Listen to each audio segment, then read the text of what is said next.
I had just latched the barn door against the night wind when I caught a flicker of movement near the back of the livery, quick and low like a coyote slipping between shadows. The air was sharp with dust and wood smoke, the streets near empty but for a lantern swinging outside the saloon. I stepped closer, boots scuffing over hard dirt, and saw her crouched behind a stack of feed sacks, her frame small and rigid eyes fixed on the biscuit I'd tucked in my coat pocket. Even from a few paces I could see the hunger in her face and the tremble in her hands. She looked ready to bolt, but too weak to make it far. I'd never seen her in town before, and out here strangers after dark rarely meant good news.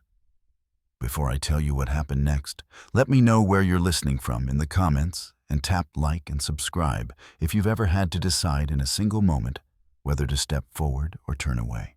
My name's Evan Callahan, and I've worked the same stretch of land 5 miles south of Sagebrush Flats since I was a boy. My folks taught me to rise before daylight, tend the herd, and make the most of what little the land gives. We weren't rich in money, but we had what counted. And neighbors you could trust, a roof that kept out the weather, and a place in the church pew every Sunday. Ma always said a man's worth showed in how he treated the ones with less than him. Pa lived by it too, fixing fence for widows and hauling wood for families snowed in come winter. Times changed when the railroad crews came through. Folks who'd scraped by for years found their land worth more to speculators than to their own kin. The town grew faster than it could breathe, new storefronts, painted signs, and men with gold watch chains who'd never driven cattle or dug a post hole in their lives. $1 in town felt slicker than any earned on the range, and not all the changes sat right. Out at the ranch, I kept my ways the same. But it got harder to ignore how different life felt under that new shine. I came into Sagebrush that evening for flower lamp oil and a coil of rope. Clara Bennett rang me up without fuss, though I caught her glancing toward the window at the sound of hoofbeats. News travels quick here, and word was the sheriff was chasing down a string of saddle thefts.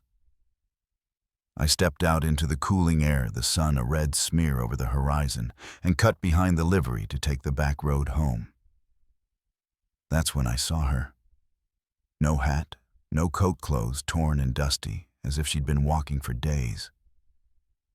She didn't ask for help, just stared at the biscuit like it was the last thing standing between her and the end. I reached into my coat, and her eyes followed the motion, sharp as a hawk's. The wind shifted, carrying the faintest scent of rain from the south. Somewhere up the street, the sheriff's office door banged shut.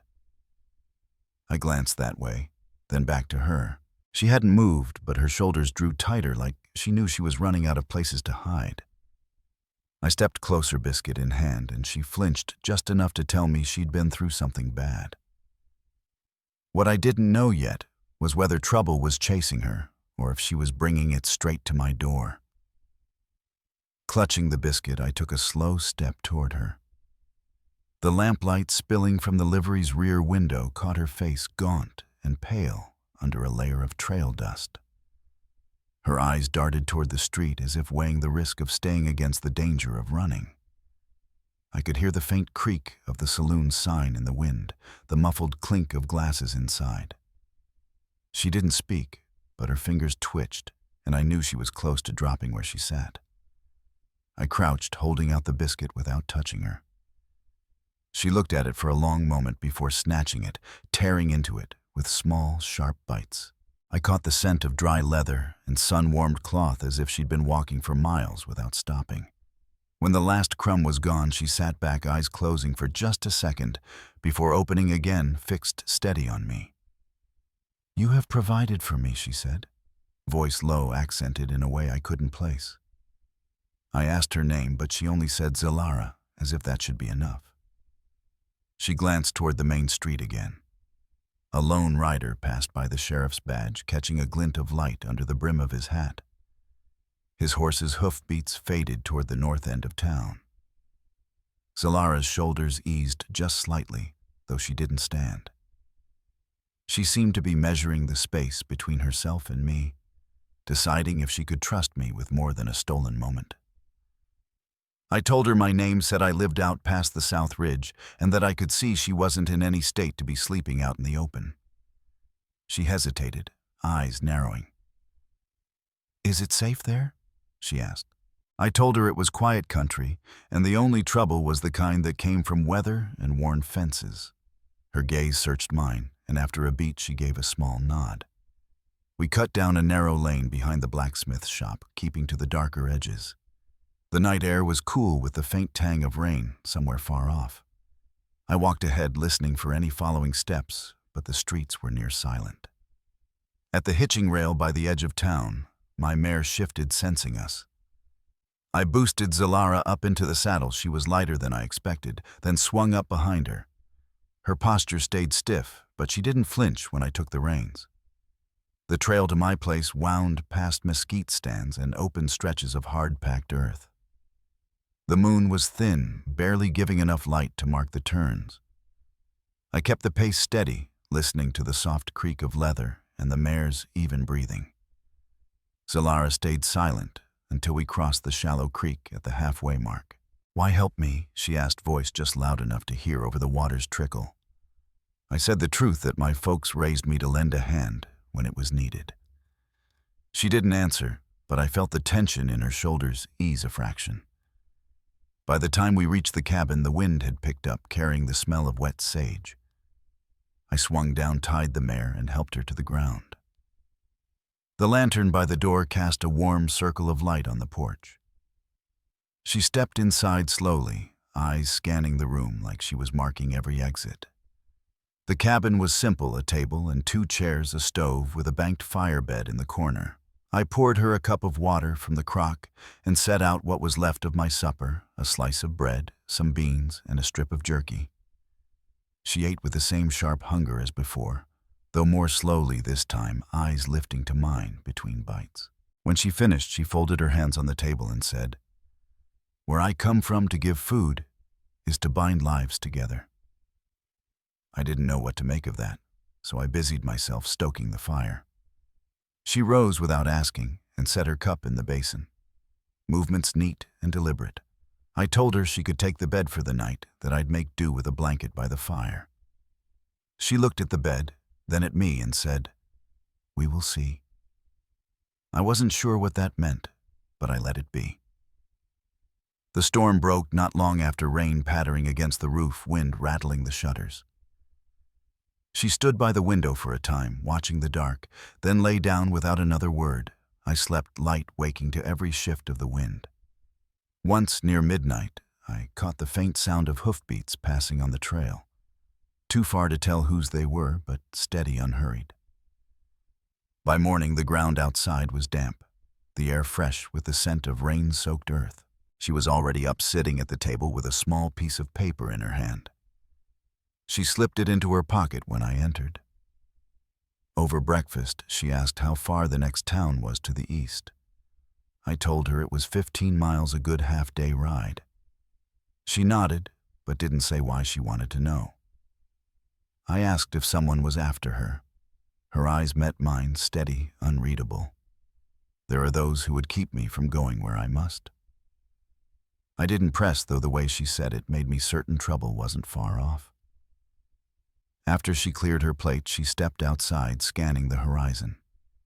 The rain clouds had broken, leaving the sky pale blue over the ridge. A hawk wheeled overhead, its shadow slipping over the ground. She stood still for a long moment, then turned back toward me. "If I am to stay," she said, "there are things you must understand." Before I could ask what the distant sound of a horse carried across the open land, slow, deliberate, coming from the north road. The hoofbeats grew louder until a rider came into view along the north road, a dark coat snapping in the breeze. Zalara stood still beside the porch, eyes fixed on the man as he slowed to a walk near the gate. His horse was a rangy bay, dust caked along its legs from a long ride. I stepped down from the porch, wiping my hands on my shirt. The rider tipped his hat, revealing Sheriff Amos Rudd. He was a tall man with a lined face, the sort that rarely betrayed more than he wanted you to see. "Morning, Evan," he said, his gaze flicking to Zalara before coming back to me. Heard you rode out of town late last night with someone who's not from around here. I told him I had, and that she was worn out from travel. Rudd's eyes narrowed slightly. There's been talk of a stranger passing through the East Ridge. Folks claim she's been keeping to the shadows, avoiding notice. You know anything about that? I glanced at Zalara, who hadn't moved. Only that she needed a place to rest, I said. The sheriff shifted in his saddle, his tone careful. I'd keep an eye open, Evan.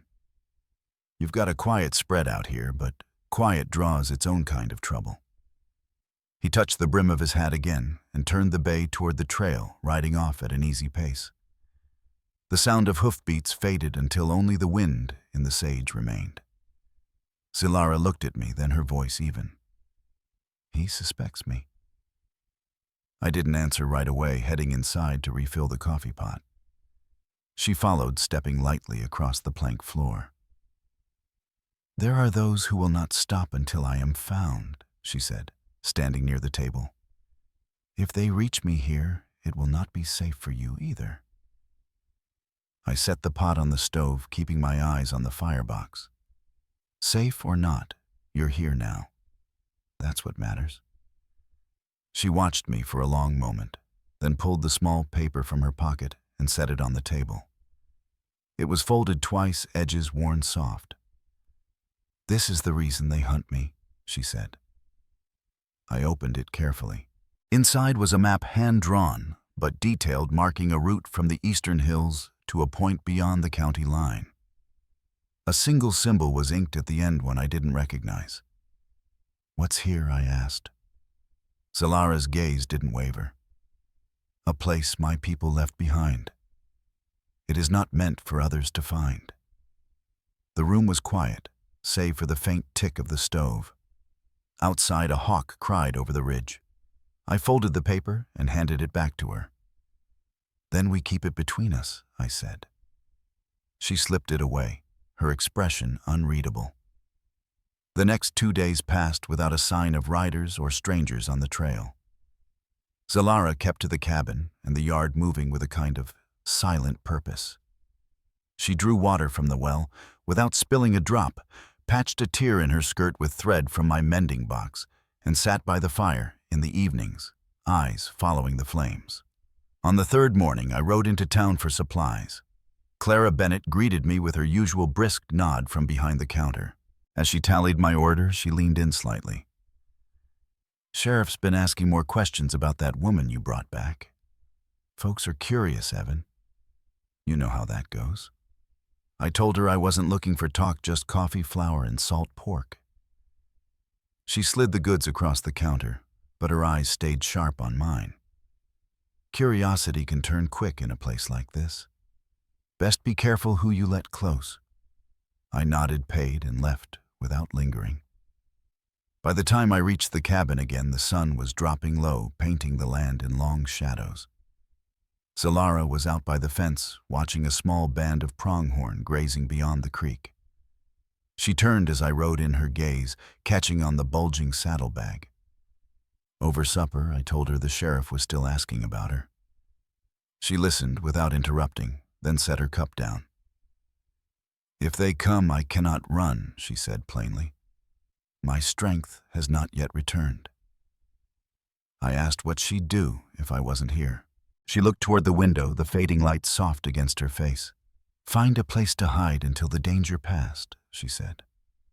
The wind picked up after dark, rattling the shutters. I checked the latch on the door and stoked the fire before turning in. Zalara lay on the bed, her breathing even, but I could tell by the tension in her shoulders that she wasn't asleep. I took my blanket to the chair by the hearth, keeping one ear tuned for anything beyond the sound of the wind. Near midnight, the faint rhythm of hoofbeats reached the cabin, slow and deliberate. I rose, crossing to the window. Out on the trail, 2 riders moved through the dark, their outlines just visible against the lighter strip of sky near the ridge. They didn't stop, didn't turn toward the cabin, but their pace was measured, as if they were marking every landmark. By morning, the tracks were clear in the damp earth, deep cuts from shod horses heading west. Zilara studied them with me, her voice quiet. They are closer now. I asked how many might be looking for her. She hesitated, then said, enough that if they see me, they will not speak first.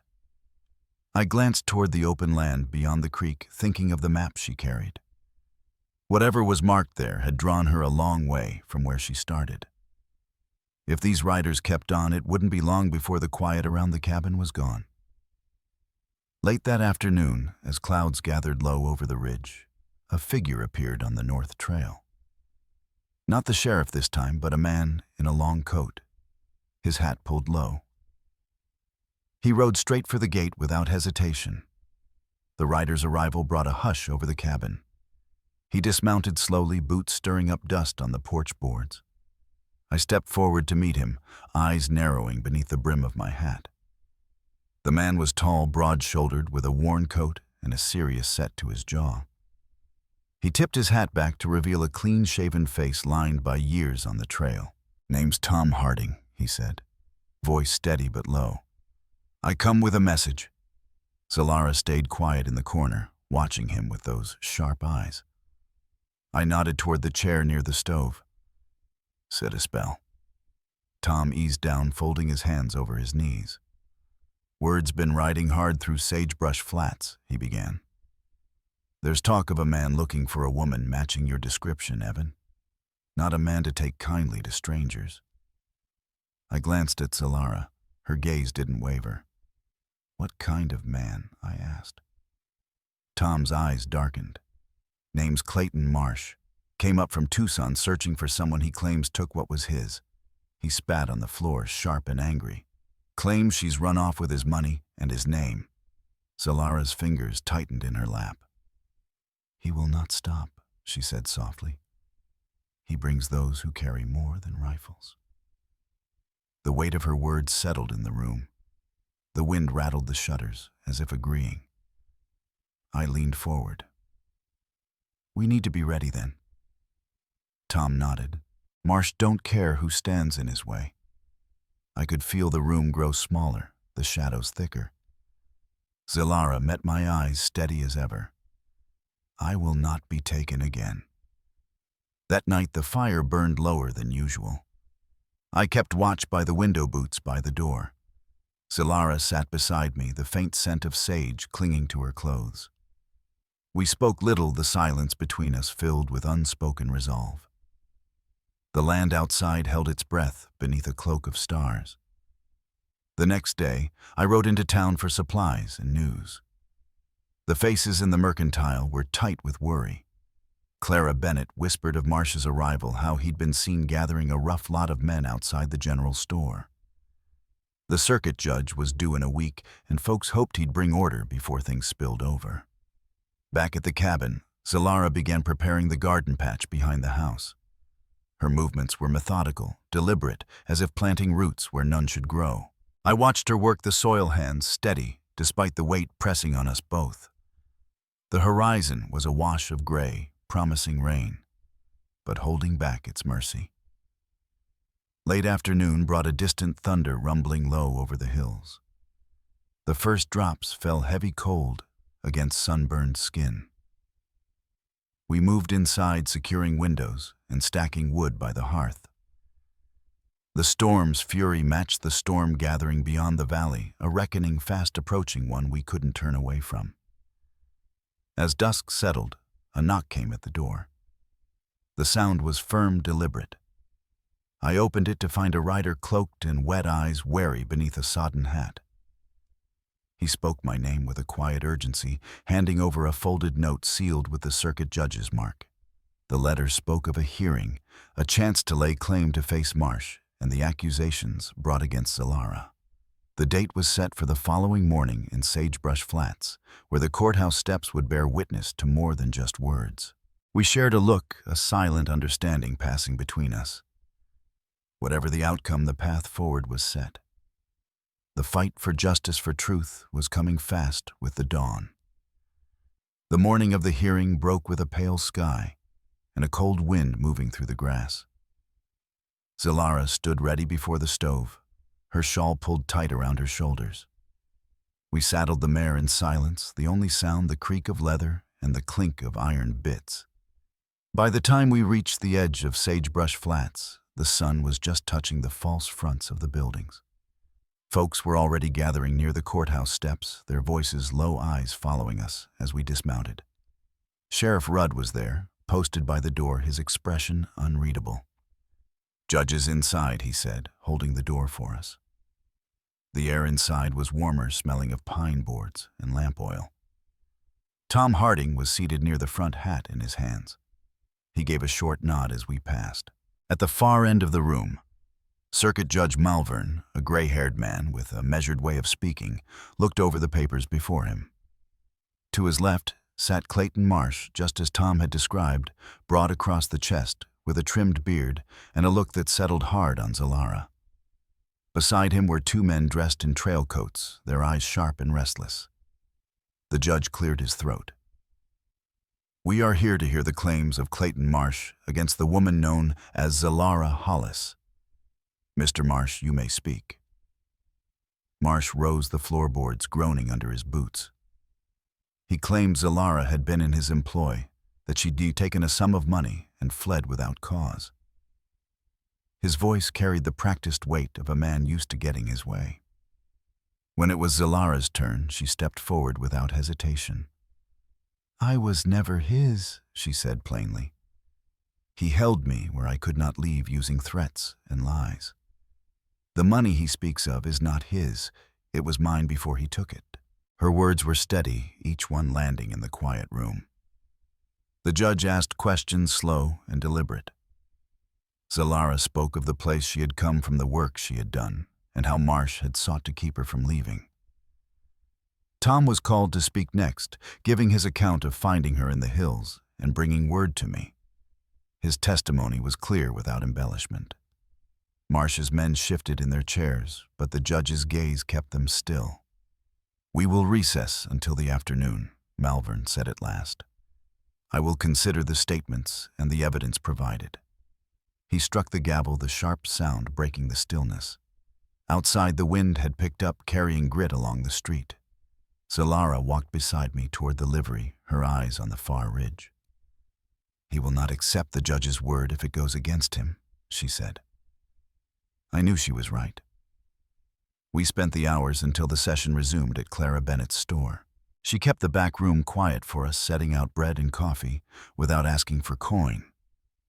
"Best to stay out of sight," she advised, peeking through the curtain to the street.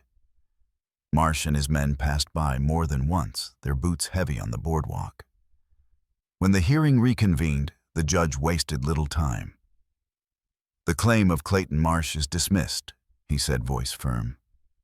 "This court finds no evidence to support his charge.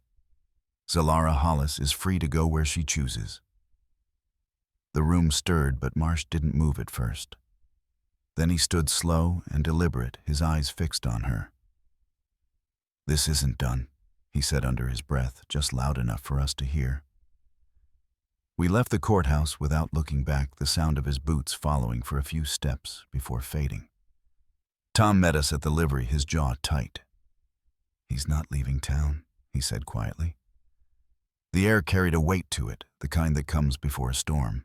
As we rode out of Sagebrush Flats, the sun was sinking behind the ridge, casting long shadows across the trail. A lone rider appeared in the distance, keeping pace far enough behind to be just a shape against the fading light. We kept to the trail south until the last roofs of Sagebrush Flats dropped behind the ridge. The rider behind us stayed far enough back to blur into the dust, but close enough that I never lost the sound of his horse. Zalara rode straight back, her eyes scanning the mesquite stands to either side. By the time we reached the creek crossing, the sun was low and the water carried a faint shimmer of red. I pulled the mare up, letting her drink, and watched the dust plume still moving on the far rise. "He's not losing us," I said quietly. Zalara's gaze followed mine. "Marsh does not give up the chase." We moved on, keeping a steady pace until the cabin came into view. I led the mare into the lean-to and uncinched the saddle while Zalara carried the water buckets from the well. The wind had picked up, rustling the sage and making the shutters knock against the wall. After supper, I checked the rifle and set it within easy reach by the door. Zalara sat at the table, her shawl pulled close, the lamplight catching the edge of the folded map she kept near. "If Marsh pushes this far, he'll try to take me by surprise," she said. I nodded, though my eyes stayed on the dark beyond the windows. The night passed without a sound, but come morning, fresh tracks marked the trail near the east fence. The prints were deep, the edges sharp, one rider, heavy in the saddle. I followed them a short distance until they veered off toward the ridge. Later, Tom Harding rode in from the north dust on his coat. He swung down and came to the porch without tying his horse. "Saw Marsh in town last night," he said. "He's asking after you both, making it sound like the law's on his side." I told him about the tracks. He frowned. "Then he's already out here looking for a way in." Zalara stepped onto the porch, her eyes steady on Tom. "If he means to come, then let him come where we are ready." Tom studied her a moment before nodding. "I can be back by dusk with what we might need." He mounted up and rode out his bay, kicking up small bursts of dust down the trail. The day stretched long and still. I split kindling and kept the rifle loaded while Zalara tended the small garden, her movements calm but precise. By late afternoon, the light had taken on that gold edge that comes before sundown. A hawk circled above the ridge, riding the last warm currents. Tom returned as the sun touched the horizon, bringing a coil of rope, extra cartridges, and a second rifle wrapped in oilcloth. We sat in the cabin, the three of us, while the wind settled and the first stars showed over the ridge. "He'll come after dark," Tom said, his voice low. "Marsh won't risk being seen from the road." We set a watch, Tom at the back door, me at the front. Zalara keeping the lantern turned low at the table. The hours passed with only the crackle of the stove for company. Then sometime past midnight, a horse's snort cut through the quiet. I eased the door open just enough to see a figure dismounting near the fence. The man moved with purpose, keeping low. Behind him, another shadow followed. Marsh hadn't come alone. I glanced toward Tom, who was already at the back with his rifle ready. We waited until both men were inside the fence line before stepping out. "That's far enough," I called. They froze the moonlight, catching the hard line of Marsh's jaw. His voice was cold. "She's coming with me." Zalara stepped into the doorway behind me, her face calm, her eyes locked on him. "I am not yours to take," she said. Tom chambered around the sound, loud in the stillness. Marsh's companion shifted, hand twitching near his belt. I raised my rifle steady on them both. The moment stretched, the only sound the wind moving through the grass. Finally, Marsh gave a short, sharp nod, and they stepped back toward their horses. We watched them ride off into the dark, the sound of hoofbeats fading into the ridge. No one spoke until they were gone. Tom set his rifle on the table, his expression still tight. "They'll be back," he said. Zalara closed the door, sliding the bolt home. "Then we will be ready."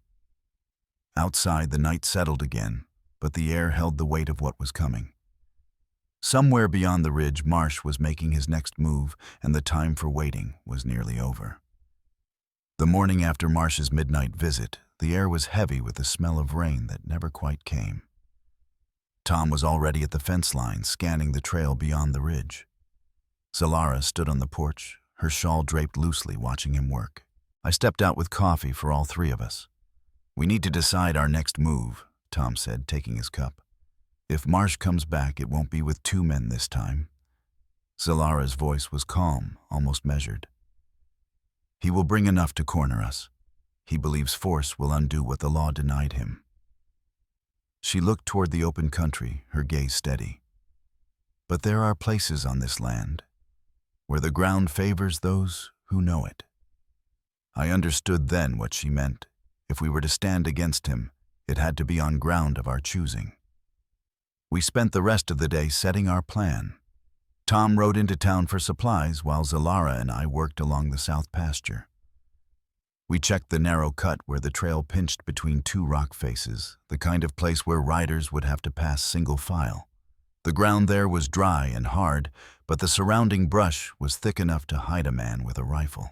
By late afternoon, Tom returned with extra ammunition, a sack of oats, and a coil of fresh rope.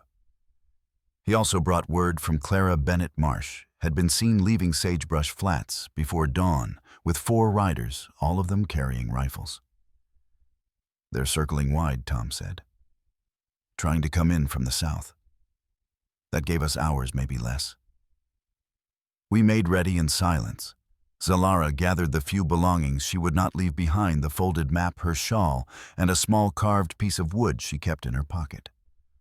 I checked both rifles, laying one in the brush above the cut and keeping the other slung across my back. Tom saddled his bay and tied it off behind the ridge out of sight. The sun dropped low, painting the rock walls in deep orange. We took our positions before the light was gone. I lay flat against the warm stone eyes on the trail's narrow mouth. Tom settled into the brush across from me, his hat pulled low.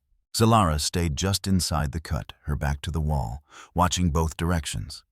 It was full dark when the first sound came, the distant clink of tack, the muffled snort of a horse. Shadows moved against the starlit ground, stretching long as the riders drew closer. Marsh was in the lead, his posture rigid in the saddle. The others followed in a tight line, rifles across their laps. We let them ride halfway into the cut before stepping out. "You can turn back now," I called, my voice carrying in the narrow space. Marsh reined in hard, his horse sidestepping. "You think you can keep her from me out here?" he said, his voice sharp. Zalara stepped forward into the starlight, her hands at her sides. "You have no claim," she said evenly. "Not by law and not by right." For a long moment no one moved. Then Marsh gave a small nod, and one of his men shifted in the saddle, bringing his rifle up. The crack of Tom's shot split the night, splintering the wood of the man's rifle stock and sending his horse dancing sideways. "Next one won't be a warning," Tom said, his voice low but clear. The cut was still save for the sound of the horse's restless hooves. Marsh's jaw tightened. He scanned the rock walls, the narrow path ahead, and the rifles leveled at him. Then, without a word, he turned his horse, forcing the others to wheel with him. Their hoofbeats faded into the open country until even the dust was gone. We stayed in position until the night was quiet again. Only then did Zalara speak, her tone steady. "He will think on this before he tries again." I knew she was right, but the set of Tom's shoulders told me we'd only bought time. As we walked back toward the cabin under a sky thick with stars, the air felt different, lighter in some ways, heavier in others. The fight was not over, but the ground had shifted in our favor. Somewhere out in the dark, Marsh was planning his next move, and before long we'd have to be ready to meet it. We reached the cabin before dawn, the horizon still pale with the first light. The air was cool, carrying the smell of damp earth from the night's passing breeze. Tom stayed until the sun cleared the ridge, then tightened his cinch and mounted up. "He'll keep his distance for now," he said, giving Zalara a firm nod before riding toward the north road. The days that followed were quiet, but not empty. Zalara worked the garden and mended the fence along the east pasture. I made trips to the creek for water and kept the rifles cleaned. We spoke little about Marsh, though we both knew the land was holding its breath, waiting for the next turn. That turn came a week later. Sheriff Rudd rode in alone, his horse slick with sweat. He swung down slow, as if carrying a weight heavier than his badge. "Marsh is gone," he said. "Found his camp near the foothills, empty. My guess is he's headed south and he won't be coming back this way." Zalara listened without changing her expression, but her shoulders eased. "Then it is done," she said quietly. The sheriff studied her a moment, then tipped his hat and rode off. The sound of his hoofbeats faded down the trail, leaving only the wind in the grass. We stood there a long while, the cabin behind us, the open country stretching in every direction. She still had the map tucked safe in her pocket, but she no longer looked toward the horizon with that constant pull. When I asked what she would do now, she glanced at the garden, the fence, and the hills beyond. I think she said, "I have found where I belong." Life settled into a rhythm after that. We planted early in the mornings, took our meals by the fire when the nights turned cool. Some evenings Tom would ride in from his spread bringing news from town or helping mend the roof after a windstorm. Folks in Sagebrush Flats stopped asking questions. Clara Bennett even started setting aside coffee and flour for us without a word.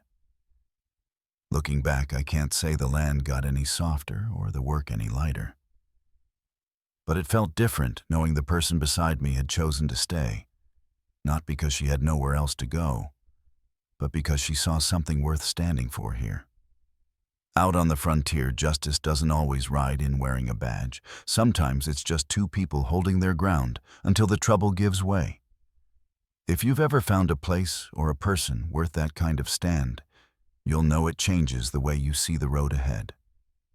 And if you have, I'd like to hear about it, share your story, and maybe pass this one along to someone who needs it.